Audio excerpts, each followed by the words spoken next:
Olá, senhoras e senhores, sejam bem-vindos. Começa agora mais um ArrudaCast e meu entrevistado de hoje, senhoras e senhores, eu nem vou perguntar se ele veio armado aqui para o estúdio, porque ele é investigador da Polícia Civil, ou seja, ele é um funcionário público. E por que ele está aqui hoje? Para falar como que ele tirou da sua mente ideias para empreender, para criar renda extra. Eu recebo aqui no nosso estúdio hoje do ArrudaCast, Henrique Sasaki. Henrique, seja muito bem-vindo. Ele que também é M12, a gente fala do M12, fala do método COEX aqui.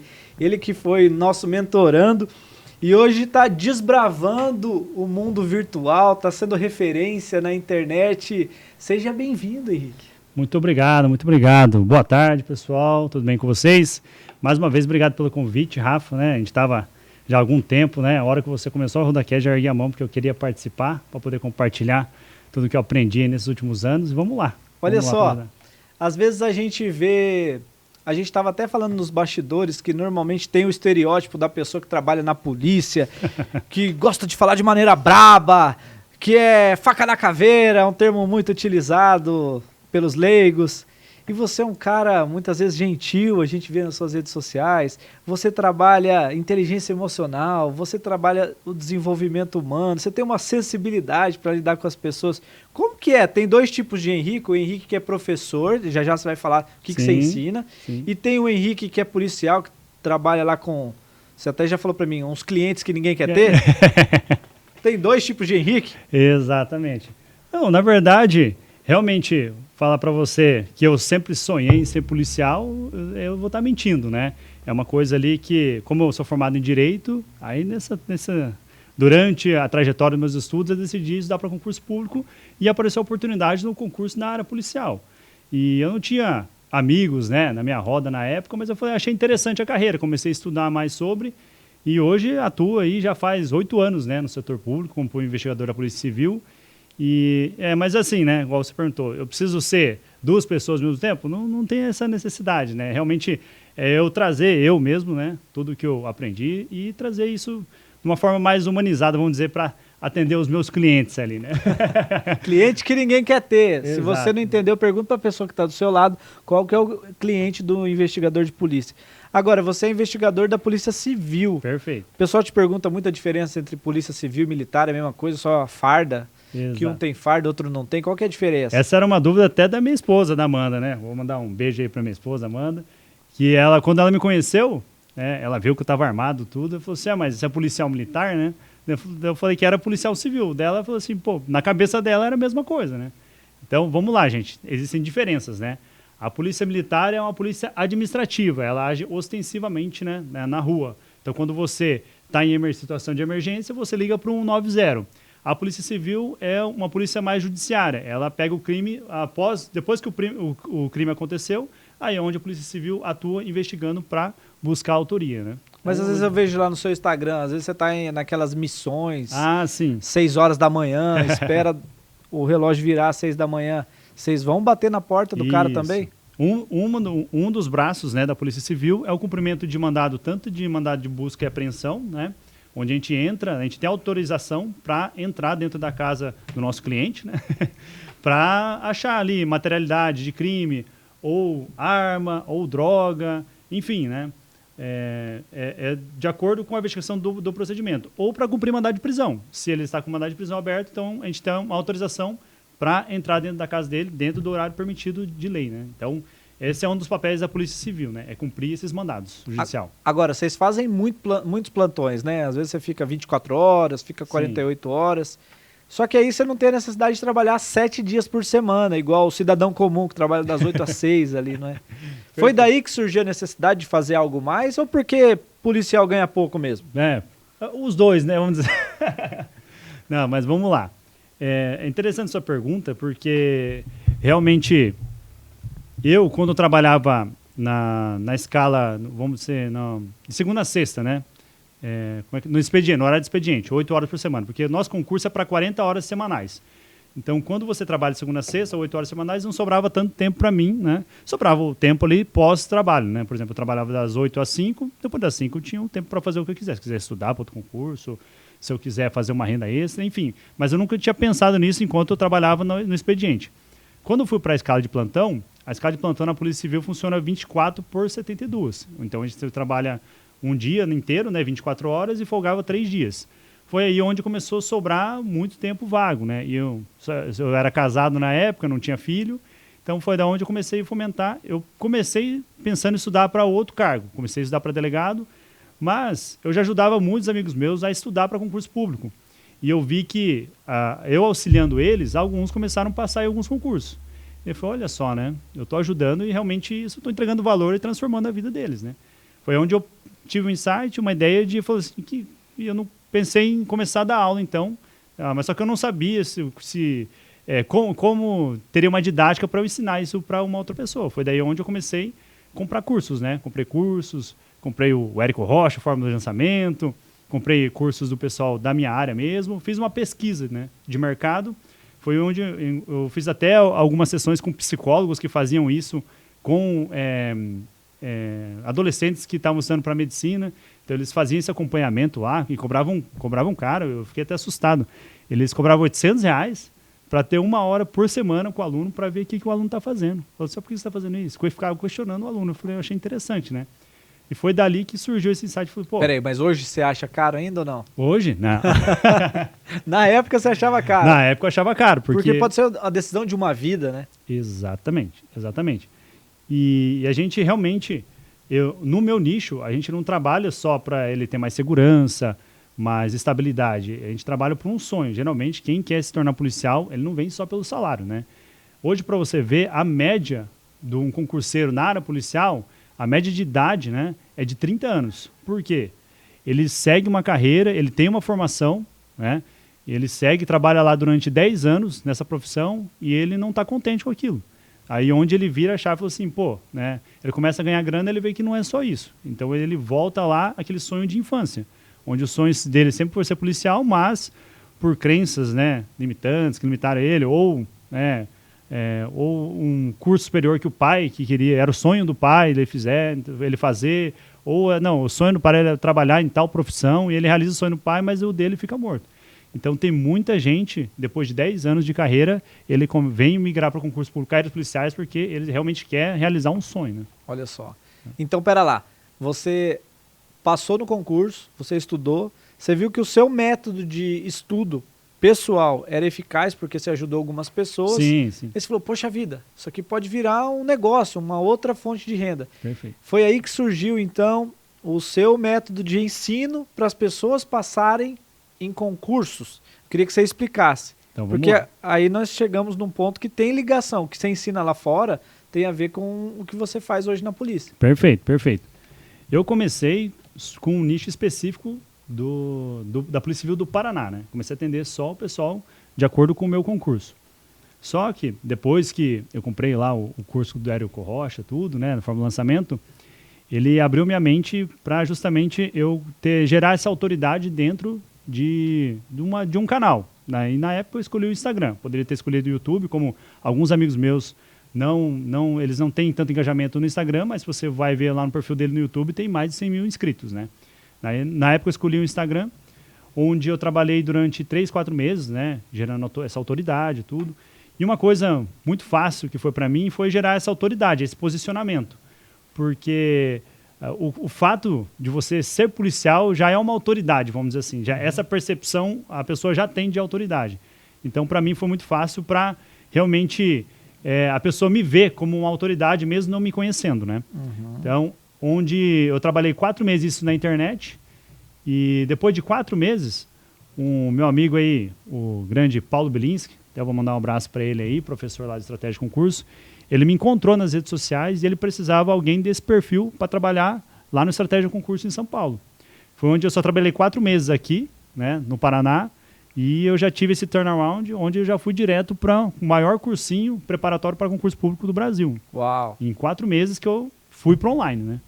E então eu saí de um mentor, de um coach regional, para virar a nível nacional. Entanto que eu só atendia Paraná. A hora que eu cheguei no Estratégia, falou, não, você vai atender DPF, vai atender PRF, vai atender Guarda Municipal, carreira policial inteira você vai atender. O meu nicho específico era daqui. Mas lá eles me deram todo o suporte, toda a base, aí onde eu hoje virei referência nacional dentro das carreiras policiais. Né? Uau! Então olha só, esse podcast é um podcast para você tirar insights, para aprender coisas novas e já aplicar na sua vida pessoal, no seu desenvolvimento pessoal, no seu desenvolvimento profissional. E olha só uma coisa legal que a gente pode aprender com essa fala aqui do Henrique, eu até anotei aqui. Quando o Henrique passou para a polícia, ele começou a atuar como policial de verdade, policial sem farda, mas armado, ele alcançou o quê? O resultado que ele tanto queria. Então, o que isso significa? Que todo o processo pelo qual ele passou, que talvez você esteja passando hoje, que é estudar, treinar, praticar. Você chegou a ser reprovado alguma vez ou não? Ô, louco. Várias vezes, não. Reprovar, tentar de novo, reprovar, tentar de novo, reprovar, tentar de novo, até ser aprovado. Tudo isso que ele passou, todo esse processo foi validado no final com a conquista, porque foi uma conquista quando ele foi aprovado e hoje ele pode ser chamado de policial civil. Então, muitas vezes, você se sente frustrado por não alcançar os seus objetivos, você quer ensinar algo para alguém, você quer trazer aluno, você quer desenvolver um novo projeto, mas sabe o que eles não estão enxergando em você e talvez aí possa ser uma luzinha para você procurar entender? Talvez eles não estejam enxergando o seu resultado. O que os alunos do Henrique enxergaram nele? O resultado nele mesmo. Não só o resultado dele, mas o resultado nele. Olha só, o meu professor, ele passou por isso que eu estou passando. Ele estudou de verdade, ele foi reprovado de verdade. E ele foi aprovado de verdade. Poxa, ele sabe todo o processo que eu estou passando. Então, esse ser aprovado do Henrique trouxe a ele essa autoridade. Onde eu quero chegar? Fala para mim, Rafael, onde você quer chegar? Onde eu quero chegar é nesse ponto. Busque os seus resultados, traga os seus resultados na mesa e comunique isso para o seu público. Isso vai te dar autoridade. As pessoas querem confiar em quem tem autoridade. Eu costumo brincar, Henrique, que quando a gente quer andar de avião, por exemplo, a gente não quer andar com um piloto estagiário, não é verdade? A gente quer andar com o melhor piloto da companhia de preferência, o que tem mais horas de voo. E muitas vezes a gente fica assim, poxa, por que ninguém está me contratando? Porque muitas vezes naquela área as pessoas não querem o estagiário, né? Então tem que fazer, gente, você está começando, você tem que fazer de graça o seu curso, ajudar pessoas de graça. O Henrique, a primeira aula que ele deu foi para os amigos, ele não cobrou nada por isso, então ele ensinou de graça. Depois ele falou, olha, eu posso cobrar sobre isso. E já tem gente querendo cobrar logo de cara, não é? Você acha que as suas reprovações te ajudaram na construção do seu método, por exemplo? Com certeza, com certeza. Na verdade, o erro, ele gera o aprendizado, né? Se você não fizer essa jornada do erro, realmente você não vai ser difícil você trilhar. Né? Pelo menos eu desconheço, né? No mundo do concurso público, alguém que nunca reprovou em alguma prova, né? Pode ser de prefeitura, pode ser, né, qualquer, ou uma prova ali, um teste ali para ele passar, para trabalhar em algum lugar, né? Alguma experiência negativa ele tem, porque daí ele fala assim, pô, se eu reprovei aqui, eu não posso por esse caminho, eu tenho que ir por esse caminho, né? Então, eu lembro até, o JJ, ele foi contraditório, até vendo um podcast, ele falou assim, porque eu sou da opinião que o erro, ele gera aprendizado, mas ele fala que o erro não gera aprendizado, o que gera aprendizado é porque, assim, você aprende a forma correta de fazer, então não é o erro, né? Mas esse é o jeito dele pensar, né? Eu acho assim, pelo menos no mundo dos concursos, como é que a gente treina, né, para passar em concurso público? Você precisa acertar mais questões na prova, né? Então, o que seria isso? Então, você precisa estar acima da nota de corte. Por exemplo, tem 1000 vagas. Então, o último colocado lá, o número 1000, vamos dizer, de 100 questões, se ele acertar 70, você tem que acertar 71 questões. Então, você tem que sempre focar, ficar acima dessa nota de corte. Então, o treino específico, a métrica que a gente tem que utilizar quando você está exame para concurso público é acertar um volume maior de questões. Então, você tem que ter essa noção, com base nas últimas provas, e sempre treinar em cima disso, né? Se a última prova, a nota de corte foi 70%, eu tenho que ficar 80%, porque daí eu estou competitivo. Então, você tem que entender essa parte estratégica, porque muita gente pensa que estudar para concurso público é sentar a bunda na cadeira e meter a cara no estudo e estudar, né? Não que isso esteja errado, mas se você estudar sem estratégia, sem um método, cara, você vai dando murro em ponta de faca, você vai ficar lá reprovando, né? E aquilo vai te gerando uma crença que vai te limitar muito, que isso aconteceu comigo. onde eu estudava 5 horas sem técnica, sem método, à força ali, indo pro cursinho, voltava em casa lá, só relia, sem técnica de revisão, sem técnica de memorização. E quando eu reprovava, quando eu usava 5 horas por dia e reprovava, eu achava que eu tinha que usar 6 horas. Essa era a minha ideia. Quando você era o autodidata ainda. Exatamente. Aí, quando eu reprovei estudando 6 horas por dia, eu falei, pô, agora tem que estudar 7 horas.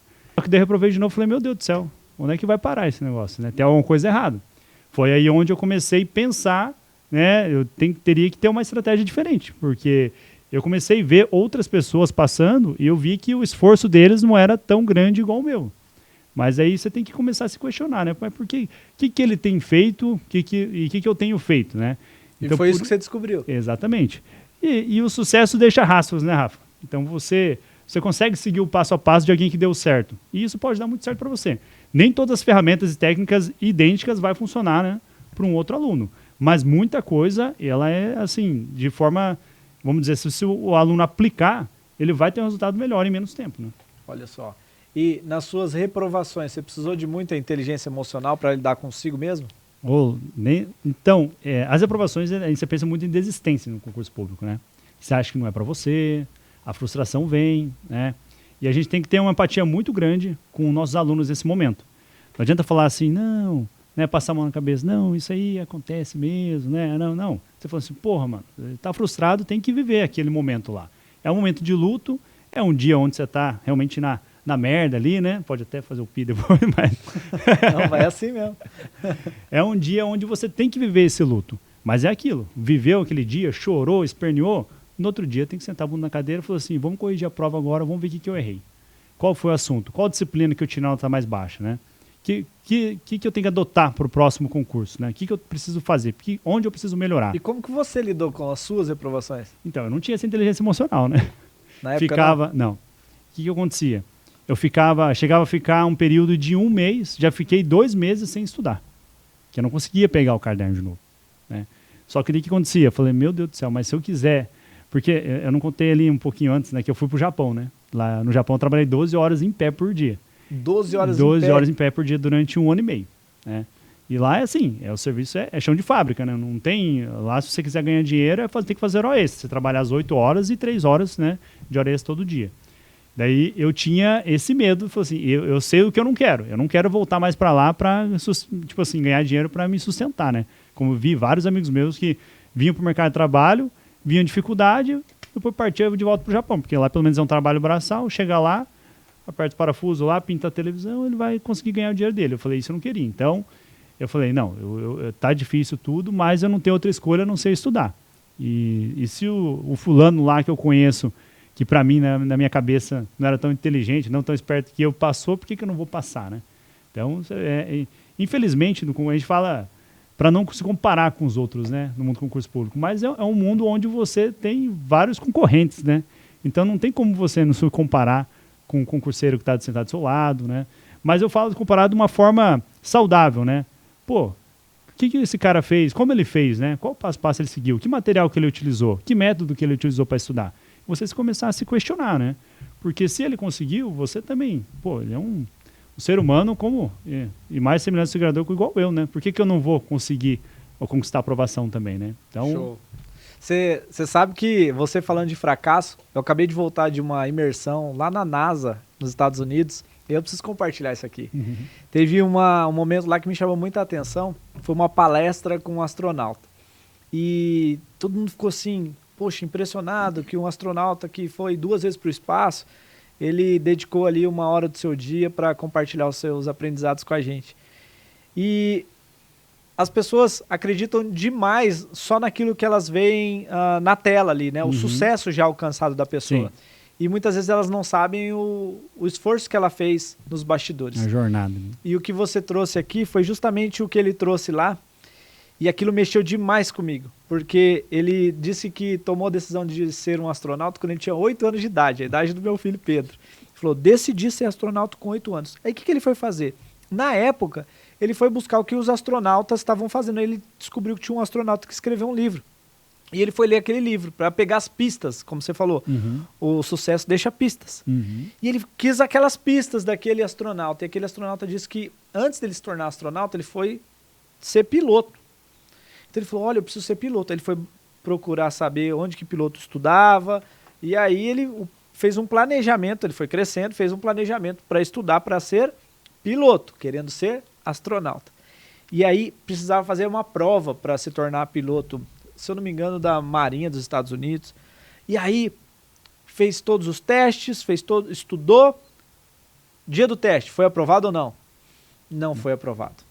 Só que aí não era como concurso, não tem outra prova amanhã. Sim, sim. Precisava estudar mais um tempo. Identificou os seus erros, identificou os problemas, tentou a segunda vez. Aí também não foi aprovado. Vou encurtar a história aqui. Tentou 3 vezes, tentou 4 vezes, tentou 5 vezes, tentou 6 vezes, tentou 7 vezes e ainda não foi aprovado. Só na 8ª que ele foi aprovado para se tornar um piloto. Mas esse era o sonho dele? Ainda não, essa era parte do sonho dele. E aí, ele começou a jornada para se tornar astronauta. Tentou a primeira vez e não conseguiu.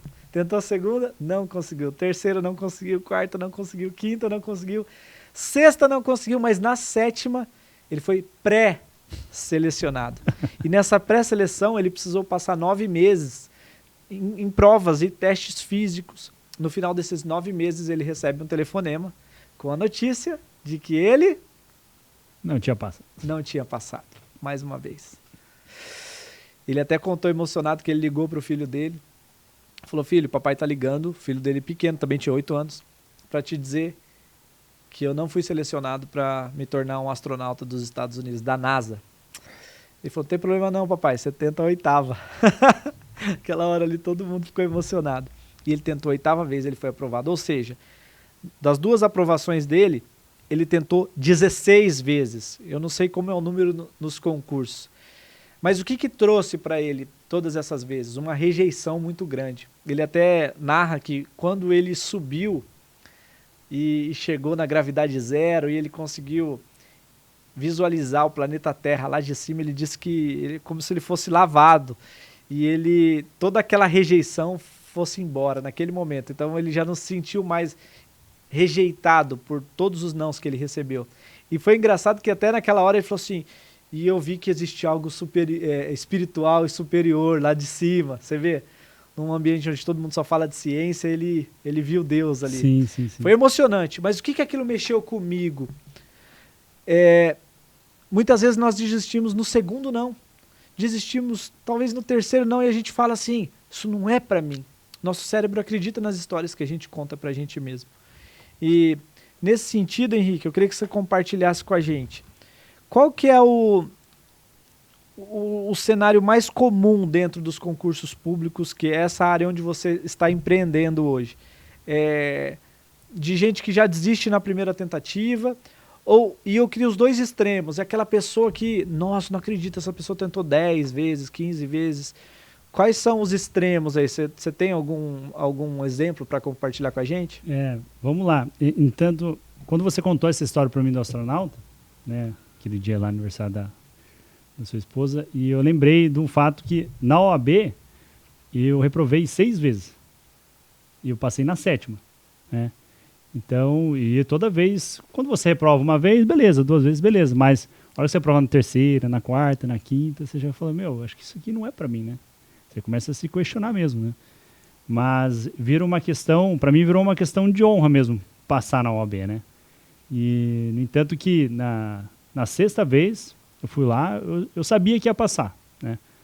Tanto que eu fui lá, passei na primeira, todas as provas que eu não reprovei, faltando 1 ponto, nessa prova que eu passei sobrando 12 questões a mais do que eu precisava, né?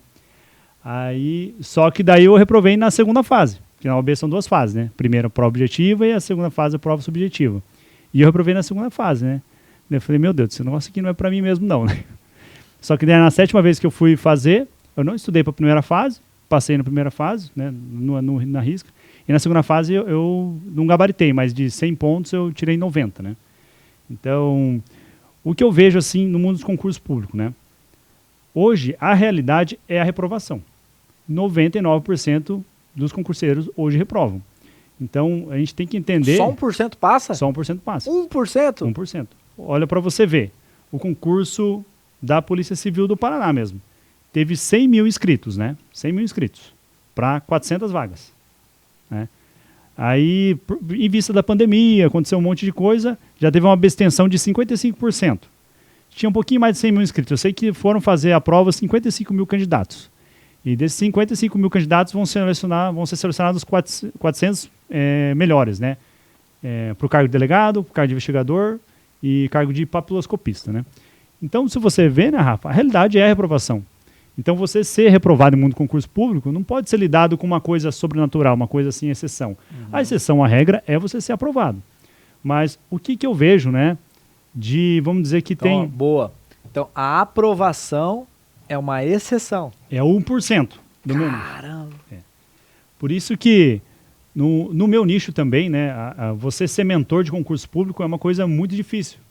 Porque para você gerar resultado para uma pessoa, não é da noite para o dia. Eu tenho alunos aprovados hoje, mas eu demorei para ter essa prova social, né? Eu comecei em 2017. O meu primeiro aluno aprovado, realmente, que passou na prova, foi em 2018, ali no meio de 2018. Né? Porque tem todo um trâmite, né? Tem a abertura do edital.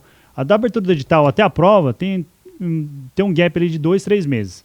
E depois que você... Na carreira policial tem várias fases. Tem a fase da prova objetiva, a prova subjetiva, o teste de aptidão física, tem a parte do psicotécnico, então tem várias fases. Então, esse processo ele chega a demorar de 6 meses a 1 ano, né? Para você ver se você vai realmente... Porque a prova do concurso público é uma das etapas, né? E dentro também da carreira policial tem a parte de investigação de conduta, onde a gente investiga a vida pregressa inteira do cara, entendeu? Porque por mais que ele passe em concurso público, mas ele tem uma passagem criminal, aí não tem como ele ser policial, né? Então tem várias fases, né? Por isso que para eu ter uma prova social de um aluno, demorou muito tempo. Né? Eu tinha dos meus amigos tudo, mas assim, eu não entendia efetivamente como professor, né? A hora que eu me posicionei como professor, os primeiros alunos aprovados foram depois de 1 ano. Né? Então, o que eu vejo, vamos dizer assim, hábitos, né? Hábitos positivos que eles adotam, né? Essa crença que eu tinha de você estudar várias e várias horas por dia, ela é insustentável a longo prazo.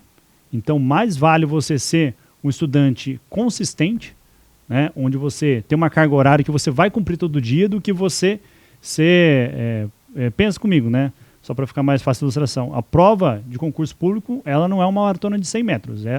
Não é uma corrida de 100 metros. É uma maratona mesmo, de 5, 10 mil, onde você tem que ter um ritmo onde você aguenta aquela pressão ali do processo, né? Alguns com 6 meses, outros com 1 ano, outros com 2 anos, né? Tem um Ronildo, um caso clássico agora, que passou agora ano passado na PRF. Ele começou a fazer concurso quando ele tinha... era ensino médio na época, ele tinha 17 anos, ele passou com 55 agora. Reprovou, foi reprovando, fez outra coisa, tudo. Mas o sonho dele era ser policial rodoviário federal e agora com 55 anos, tanto que ele virou meio que um herói lá, né? De pessoas que duvidam, né? Tem essa crença, não é pra mim tudo. Um cara lá que tentou, reprovou, só na PRF ele deve ter reprovado umas 6, 7 vezes, porque o concurso acontece acho que de 3, 4, 5 anos, né? E ele passou com 55 anos de idade, né? Uau. Então, o que eu vejo, assim, realmente é você ter um estudo consistente, né? É claro que ele é um caso, uma exceção, né? Não é todo mundo que vai demorar todo esse tempo. Você tem alunos assim que reprovaram várias vezes, mas hoje conseguiram? Tenho alunos, eu tenho aqui vários exemplos, né? Alunos que estudaram comigo 6 meses e passaram, alunos que vieram para mim, já tinham uma bagagem já, mas com 2 meses de acompanhamento, eu só virei algumas chavinhas lá, destravei algumas coisas ali no estudo, e ele passou em 2 meses, né? Mas não porque ele estudou do zero, né, faltando 2 meses para a prova. Eu só peguei ele com uma reta final. Ele era um aluno ali que estava... calibrou. Exatamente. Ele estava um aluno com 70% de rendimento e a gente conseguiu jogar isso para 85% e ele entrou, né, em 2 meses, né, de acompanhamento na mentoria. Então, mas vamos dizer assim que a regra mesmo é o aluno demorar, em média, 1 ano para passar em concurso público. Se ele começar do zero, se ele tem um bom material adequado, aliado com uma boa metodologia, em 1 ano ele consegue ser aprovado. Ele consegue estar em competitivo, vamos dizer assim, né? Uau. Eu falo bastante de driver. Então, esse modelo de ensino que você tem. Porque olha só que legal, gente. Tem gente ensinando matemática, física, geografia, português. O Henrique ensina como você estudar. Você não ensina nenhuma disciplina dessa. Nenhuma disciplina. Você só ensina como ele se organizar, como ele sistematizar o método de ensino, como aprender. Você ensina como aprender. Exatamente. Tem uma frase que eu gosto de falar, né? Que estudar não vai fazer você passar. O que vai fazer você passar é você aprender o que você está estudando. Porque o fato de você só sentar a bunda na cadeira e estudar, sem nenhuma estratégia, sem nenhuma técnica, ou você não tiver o material adequado, infelizmente você não vai passar. Tem tudo isso, né? Eu me lembro quando estava estudando para o vestibular, faz alguns anos, estava estudando para o vestibular e um amigo meu me chamou para estudar com ele. Daí eu cheguei na casa dele, um monte de apostila aberta, livro aberto, espalhado. Ele falou, cara, eu estou estudando 10 horas por dia. Eu falei, caramba, eu não estou estudando nem 2, meu Deus do céu. Fora do expediente de escola, né? Sim. Nossa, eu não vou conseguir passar. Aí, resultado, eu passei e ele não. Eu falei, cara, me diz uma coisa, o que acontece que você não passou? Ele falou, eu não estudei não, aquele dia você foi em casa, eu abri todas as apostilas só para te impressionar. Ou seja, você dizer que estuda não vai funcionar também. Não. Bateu o cartão lá, agora é hora de estudar. E aí, a maneira como você faz uma coisa, você faz todas as coisas, exatamente, né? Não tem aprendizado. Não tem. Até é engraçado, hoje tem vários grupos de estudantes, né, para concurso público, onde várias pessoas falam assim, não, que eu estudo 14 horas líquidas por dia, eu estudo 15 horas, né? Eu falei, meu, onde esse cara tá, né? Esse cara não dorme, esse cara não come, esse cara não faz mais nada da vida, né? E outra, né, se ele estuda tudo isso, por que não passou ainda, né? Você está ainda nesses grupos, né? Então tem gente que realmente só se faz de um bom estudante, mas na verdade na prática mesmo não faz. Né? Então desmistificando, então o cara não precisa 5 anos da vida dele, 6 anos, 8 anos estudando para passar num concurso. Não. É tudo, só que é o seguinte, né? Eu não estou dizendo que é uma tarefa fácil passar em concurso público, né? Mas é possível se a pessoa estiver disposta a pagar o preço e suportar o processo, né? Porque quando você decide estudar para concurso público, o que eu vejo diferencial dos meus alunos que passam em menos tempo, cara, é só concurso público, né? Ele vira a vida dele, tipo assim, a função da vida dele, por mais que ele trabalhe e estude, a prioridade é estudar. Então, a primeira hora do dia não é para trabalhar, não é para atividade física, não, é para ele estudar, para concurso. Então, ele acorda de manhã cedo, nem que ele tenha 1 hora antes do trabalho para estudar só, ele acorda lá 4, 5 horas da manhã, estuda 1 hora, vai trabalhar, na hora do almoço estuda mais um pouco, e depois que ele volta do trabalho, ele estuda mais 1h30, 2 horas ali. Então ele Por estuda isso em que média... você faz aquelas lives malucas lá. 5 horas da manhã. Nossa. Esse evento que eu fiz no começo do ano, no primeiro dia tinha 70 pessoas lá. Então para você ver que o pessoal concurseiro, ele acorda cedo mesmo. Olha meio, só. meio loucura. Só que no último dia, lá no 22º dia, tinha 30 pessoas. Então, dos 70 ficou 30 ainda, né? Já foi Guerreiro, né? E respeitar o processo, né? Respeitar as etapas, porque tem gente que quer atalho, né? Não respeita o caminho. Exato. E o percentual, assim, de pessoas que desistem no meio do caminho, você já parou para medir ou não? Olha, que desistem, a maioria, né? A maioria. A maioria. Só que o que acontece, né? O pessoal que vem para a mentoria, por exemplo, que eles me procuram, né, para eu acompanhar eles, já é um aluno já mais calejado. Já. Ninguém vai, por exemplo, vou começar a estudar do zero, ele não vai nem saber quem que eu sou. Porque tem que ter uma experiência, uma vivência, já ter algumas reprovações para entender que... Aí sim ele vê que ele precisa de uma ajuda, né, de um profissional.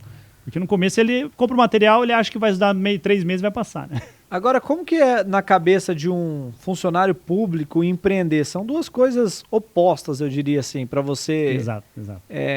ganhar o seu sustento, né? Uma é o funcionário público que sabe que no final do mês está garantido, tem a sua segurança, por mais de você trabalhar em ambientes inseguros. Sim.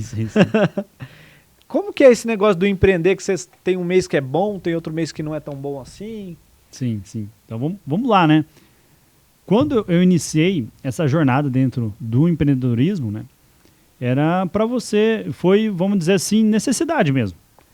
Porque realmente o salário da polícia é um bom salário, vamos dizer assim, no Paraná. Né? Hoje mesmo, acho que o inicial aqui para investigador está em média de R$7.000 bruto. Né? Mas, vamos dizer assim, depois que você começa a constituir família, depois que você começa a vivenciar, você quer ter uma casa melhor, você quer ter um carro melhor, então...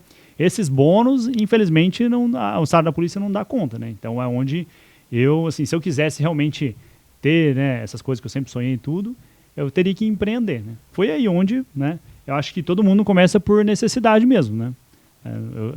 Tem gente que fala aquele discurso bonito, né? Que é meu sonho e tudo. Não, eu queria mesmo tirar uma fonte de renda extra. Aí eu comecei a pesquisar sobre, né?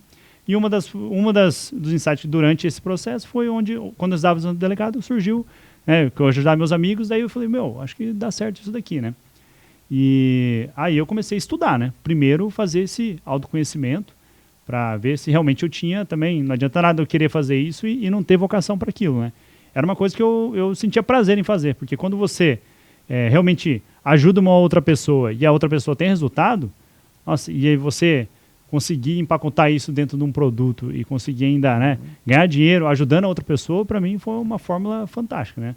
E eu vi que em 2017 estava começando a falar de marketing digital, né? Eu sei que esse mundo já é de antigo, acho que desde 2012, 2014 que eu via o pessoal já falava, mas eu entrei nesse mundo de marketing digital em 2017. Mas se você vê, né, nas redes sociais, não era tão difundido como é hoje, né? Hoje qualquer um fala de marketing digital, vende um curso, né? Naquela época não era tanto assim, não. Tanto que a maior referência em 2017 era só o Eric Washington. Não via ninguém falando mais sobre lançamento, esse tipo de coisa. Foi aí, através, né, desses cursos que eu adquiri, que eu vi que essa renda extra poderia vir, né, da internet. Só que daí foi erro e acertos, né? Onde você vai tentando, daí você tem que ver forma de pagamento, tem N coisas ali da internet, você tem que ter um site, né, tem que pagar um domínio, né? Aí você tem que ver se tem já tem o NPI, né? Você tem que ver se o nome da empresa que você quer registrar, então você começa a ver como vários, qualquer negócio, né? Exato. O cara quer vender camiseta, não é só a camiseta, ele tem que abrir um lugar, ele tem CNPJ, tudo, né? Ele tem que montar a loja, enfim. Exatamente. Contador. Só que a barreira de entrada na internet, ela é muito baixa, né, Rafa? É muito barato você entrar na internet hoje, porque se você, igual você falou, se você for montar uma loja física, com menos de 50 mil reais, você não abre nada. Não abre. Agora, na internet, não, né? Você vai pagando ali com coisa ali, acho que um investimento barato mesmo, coisa de 1.000, 2.000 reais, hoje na internet você já consegue lançar alguma coisa já, né? Então, a princípio foi para ter uma renda extra mesmo, né? Hoje, vamos dizer que inverteu, né? Hoje, essa parte da empresa... Se tornou sua renda principal? Hoje tornou minha renda principal, né? A minha empresa. Então hoje você é policial só por hobby? Porque eu gosto bastante, né, dos meus clientes. Eu gosto de ajudar meus clientes bastante, né? Mas eu entendo que eu acho que a gente também vem para ajudar o próximo, né? E lá é o lugar onde eu não preciso ver a cara de ninguém. No dia que eu estou de plantão lá, quem aparece lá para me ajudar, eu ajudo, entendeu? Então, eu acho que eu estou cumprindo minha função social lá, né?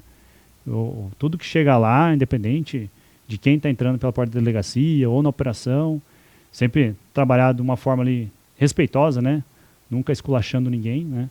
Porque lá a gente lida, vamos dizer assim, com as piores pessoas da sociedade, né? Então, quando a vítima chega lá, ela tá com o emocional dela, lá embaixo, né? Então, você tem que ter um atendimento mais humanizado mesmo, tem que ter uma empatia lá, né, tanto pela vítima, tanto até pelo agressor, pelo autor. Muitas vezes ele fez o que fez em vista de tudo que ele está vivendo ali no momento, né? Então não adianta você querer condenar quem somos nós para julgar alguém, né? Então é claro que, né, não precisa também servir um café para ele lá, né?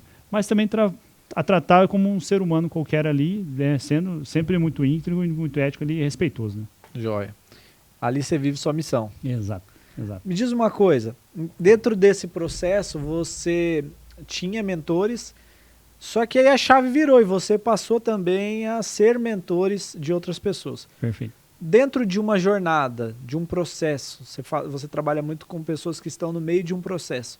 Qual que é a importância de ter um mentor no caminho? Vamos lá, né? Hoje, o que eu penso, né? Para toda área que a gente vai fazer na vida, por exemplo, eu mesmo, quando eu estava saindo, né, lá da empresa, né, você foi meu mentor para eu abrir meu CNPJ, para eu ter minha própria empresa, tudo. Então, você já pegar, quem já trilhou esse caminho, você encurta o tempo, né? Em vez de você ficar né, nesse teste errando, teste erro. Então, quando você pega alguém que já fez essa trajetória, você consegue ter resultados mais rápidos, né? Você consegue ser mais assertivo também, você consegue ser mais previsível. Hoje eu vejo, no mundo dos concursos públicos, né? Por que a pessoa me procura? Porque ela chegou num limite, né? Ela sozinha, ela não consegue mais evoluir, não ter resultados diferentes. Se ela continuar fazendo a mesma coisa, vai ter os mesmos resultados. Então, a mentoria, ela traz essa vivência, essa experiência, onde ela reduz os erros, né? É tentativa e erro, é claro, mas o mentorando, ele pode pegar os próprios erros do mentor. Falou assim, ó, a gente sabe dar um direcionamento, né?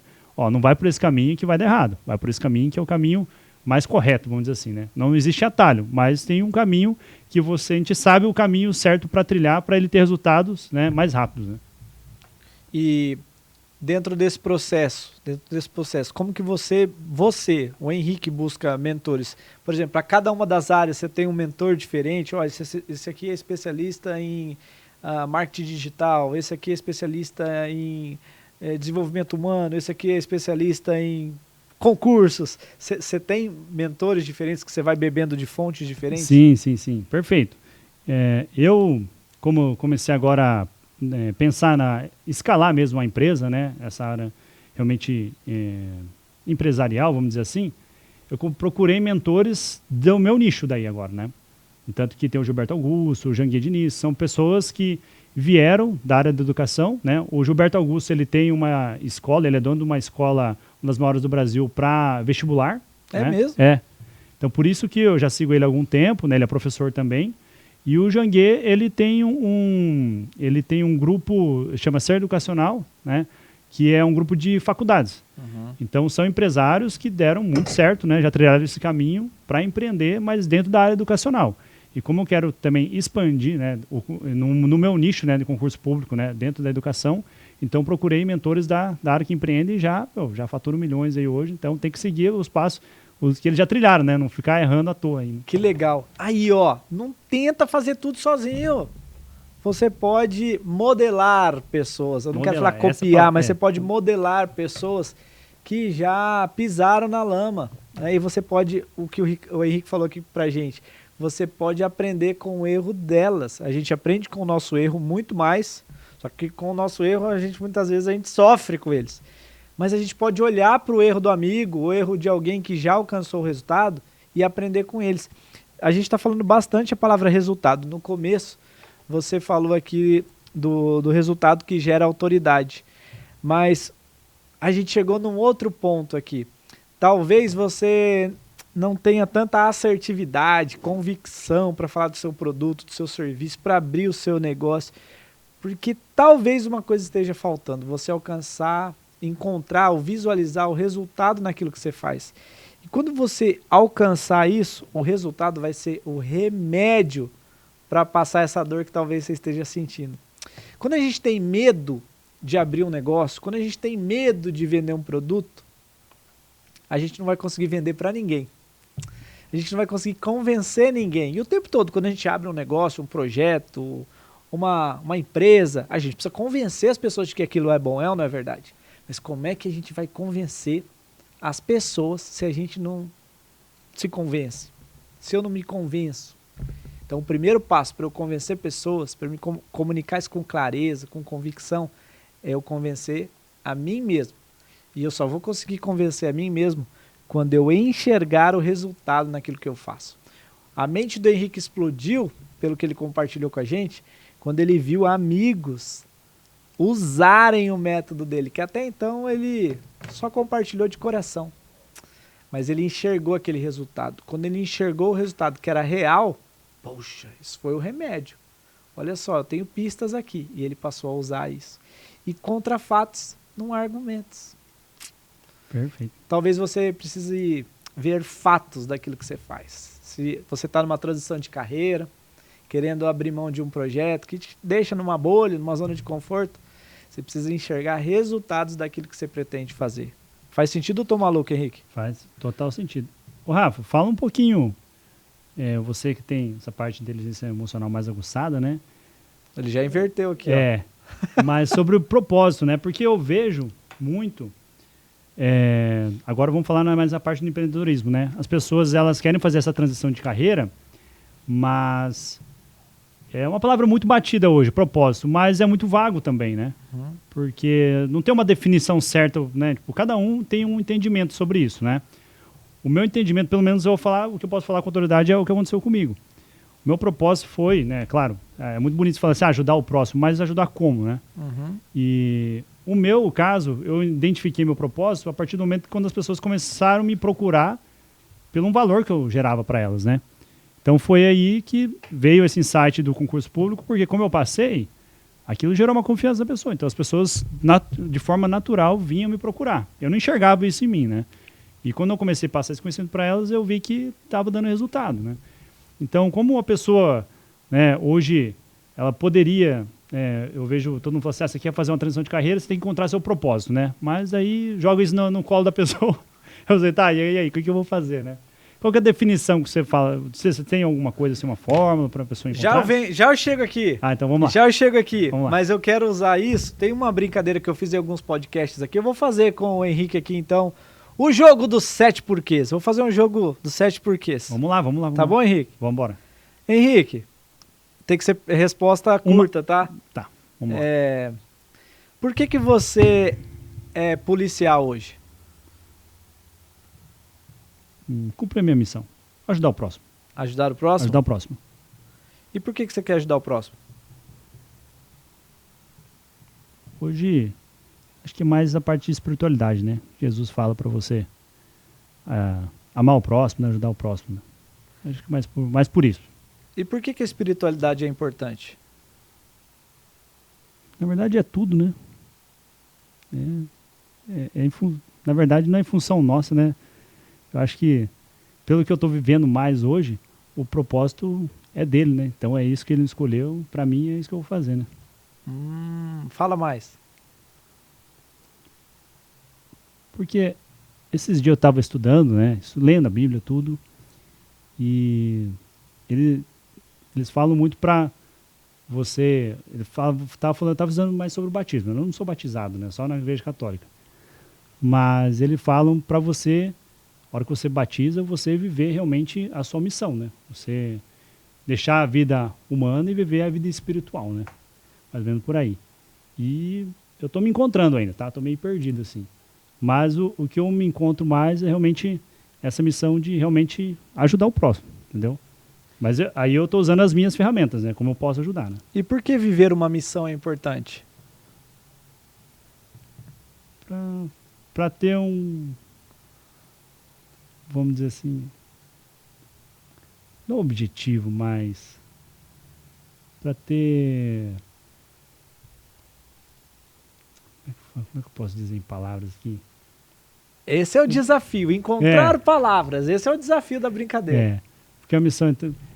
Por que viver a sua missão é importante? Acho que cumprir o que eu vim fazer aqui, né? Na Terra mesmo. Tem que ter um propósito, né? Por que eu tive a oportunidade de viver, né? E por que você acha que você teve uma oportunidade de viver? Tá acabando. Por que você, o Henrique, teve uma oportunidade de viver?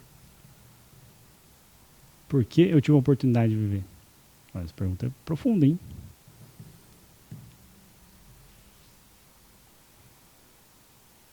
Agora, eu não sei te responder agora essa daí, hein? Por que eu tive essa oportunidade? Por que o Henrique teve a oportunidade de viver? Por que o Henrique? Não o Vini, não o Corba, não o Rafael?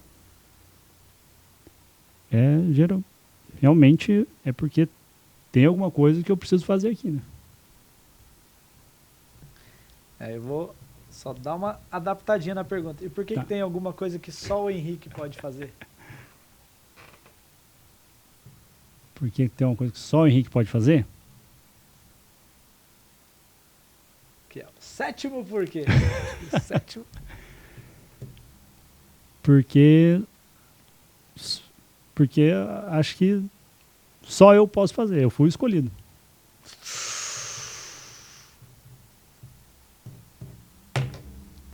Henrique, diante das respostas que você me deu, você disse se eu estou enganado ou não.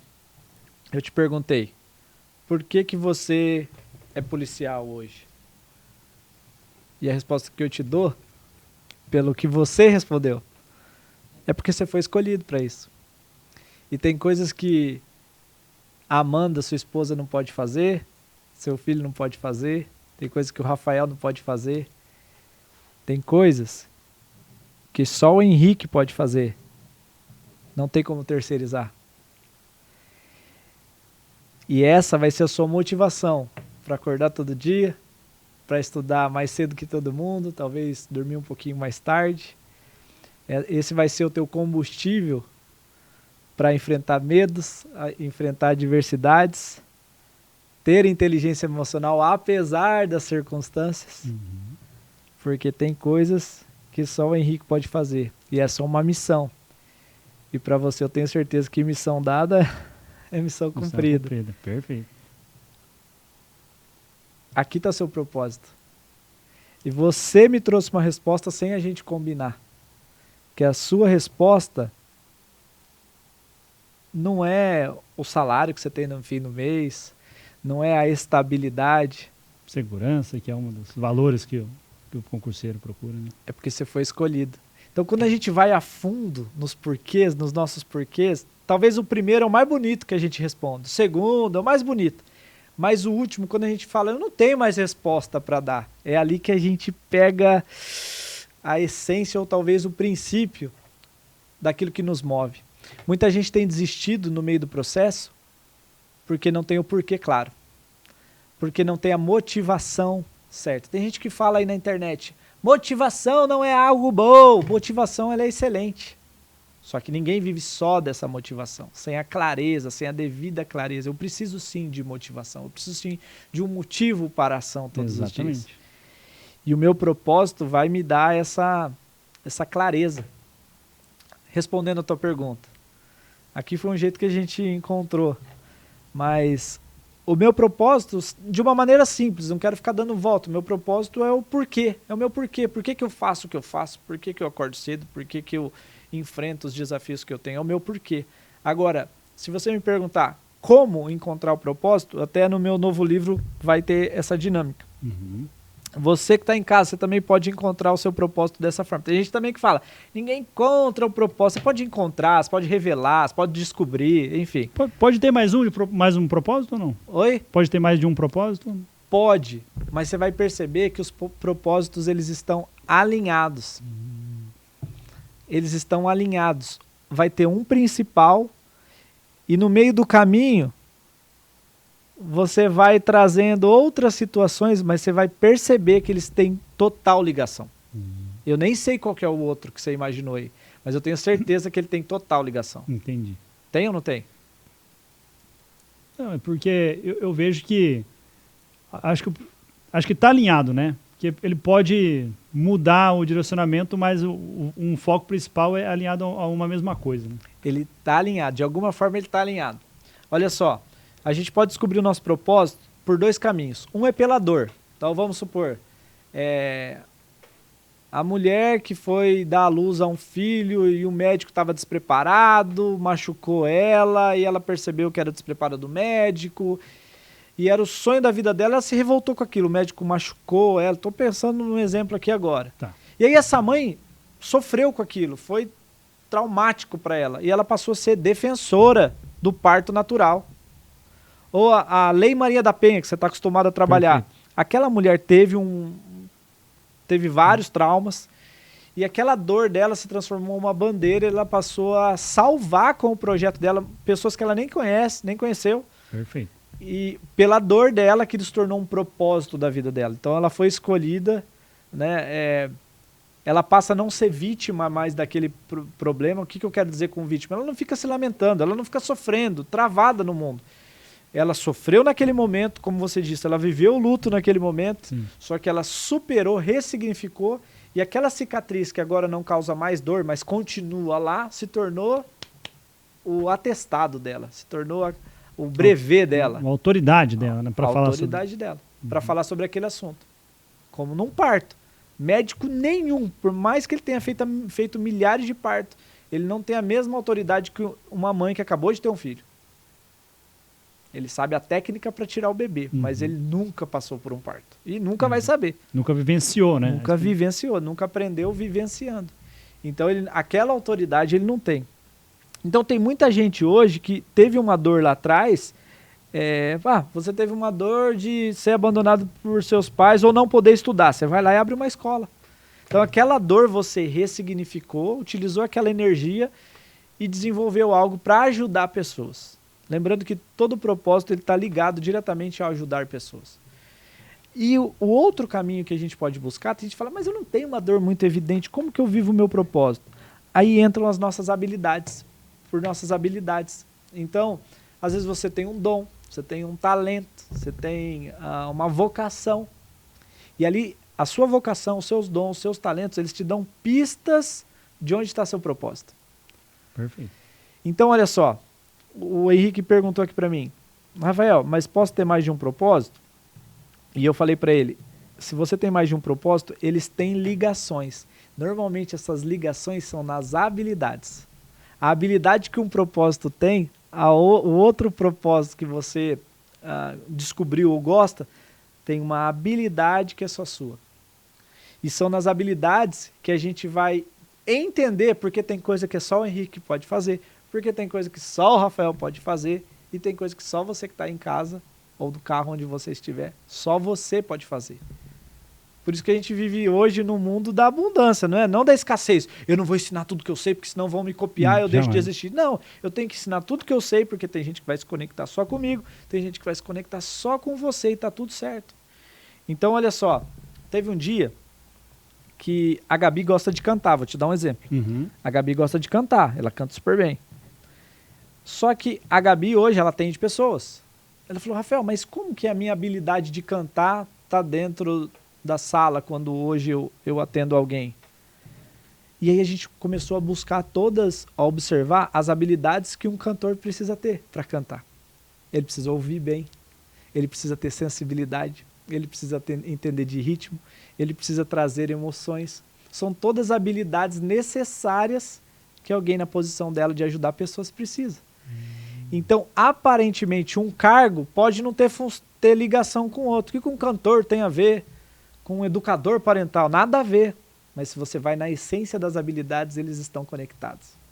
Aí entram os nossos perfis comportamentais e a identidade de cada um. Faz sentido. Entendeu? Entendi. Então é isso, meu amigo. Foi pesado agora o finalzinho. Tá vendo? Mas só tá no finalzinho aquele 1% que não desistiu do vídeo. Pra gente encerrar, Henrique, que mensagem que você deixa aí? Eu tenho certeza que tem alunos teus assistindo, ouvindo o nosso podcast. Que mensagem que você deixa? Todos vão assistir, né? Hoje eu queria que você deixasse uma mensagem, quase que não sei a palavra deixasse, para os seus alunos que estão num processo, mas eu queria que você deixasse essa mensagem pensando neles, mas também naquelas pessoas que estão em algum processo que não seja concurso público, mas estão recebendo vários nãos, que a jornada está difícil e muitas vezes eles pensam em desistir. O que você pode dizer para essas pessoas? Então vamos lá, né? É claro que às vezes é muito clichê, né? Falar, não desiste, não desiste, não desiste, mas de fato é isso, né, pessoal? É você persistir realmente e suportar o processo. Eu sei que muitas vezes você está vivendo uma adversidade agora, vivendo uma dificuldade, mas uma coisa que eu tenho para falar para você é que esse período que você está vivenciando agora, ele é temporário, ele vai passar. Como partes boas da vida ela vem e passam, como partes ruins também, momentos da vida ruins vêm e passam também, né? O que você precisa alinhar é o foco, tá? Então, se você está estudando para concurso público, essa tem que ser sua prioridade 0, né? Nem número 1. É isso que você precisa fazer. Você tem que colocar aquilo num pedestal, onde você vai ter que estudar, né, com consistência, com material adequado, adotar uma boa estratégia, né? Dedicar horas líquidas ali, né, focado e concentrado e estudando, né, ativamente, né, não passivamente só assistindo. Não, tem que fazer exercício, tem que anotar, tem que grifar. Então, com certeza, se você pagar o preço e suportar o processo, você vai conquistar a aprovação. Pode ser em 6 meses, 1 ano. O importante é persistir e ter essa clareza, né, e acreditar no seu potencial, né, ter fé e paciência aí que vai dar certo, tá? E em relação eu preciso anotar isso aqui, ó. Pagar o preço e respeitar o processo. Exato. Isso dá um livro, hein?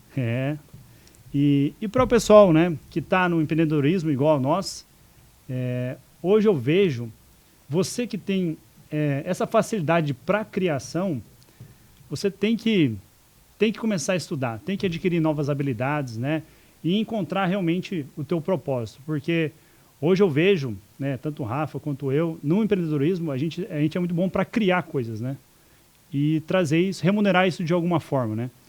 Então, se você tem essa criatividade, buscar algo que realmente vai, né, sanar a dor, né, do próximo ali, entendeu? Porque Tem gente que não tem perfil para criação, tá? Então ele tem que ser funcionário de alguém mesmo, igual a minha esposa Amanda mesmo, né? Ela é muito boa, mas ela precisa de metas. Ó, precisa atender tantos clientes aqui. Meu, ela vai atender assim numa maestria sensacional. Agora, para nós, né, que gostamos dessa parte de criação, de criatividade, eu acho que empreender é um caminho assim, nossa, tem um oceano azul imenso ainda, né? E vai para a internet, cara. Estuda, adquira novas habilidades, faça imersão, né? Hoje, eu até falei lá na palestra, né, Rafa? O analfabeto, né, de hoje não é aquele que não sabe ler e escrever. É aquele que ele não para de aprender, né? Ele não desaprende e não quer aprender algo novo. É aquele cara que já sabe de tudo, né? Porque eu acho que antigamente o estudo era assim, né? Você se formava na faculdade, tinha profissão, faz um mestrado, doutorado, acabou. Ele acha que ele estudou isso e ele não precisa de mais nada na vida. Zerou a vida. Zerou a vida. Hoje, no mundo que nós vivemos hoje, não. Você tem que ter humildade, né, e a simplicidade de aceitar que você não sabe de tudo, né? Então você precisa sempre estar aprendendo algo novo, porque senão o mercado vai te engolir, né? Eu não posso nem falar de empreendedorismo só, né? Em qualquer outra profissão aí, você tem que ter uma cauda longa, né? Você tem que saber de várias coisas ao mesmo tempo, né? Tanto de marketing, tanto de branding, né? Tanto da sua área técnica, né? Então, eu acho que hoje você não pode parar de estudar, né? Então, eu acho mais uma mensagem assim para quem está empreendendo: continue estudando, vá para a internet, pelo amor de Deus, não perca esse tempo, porque as empresas, né, acho que daqui para frente, quem tiver só no offline, daqui uns anos não vão existir mais, então tem que ir para online mesmo. Pagar o preço e respeitar o processo.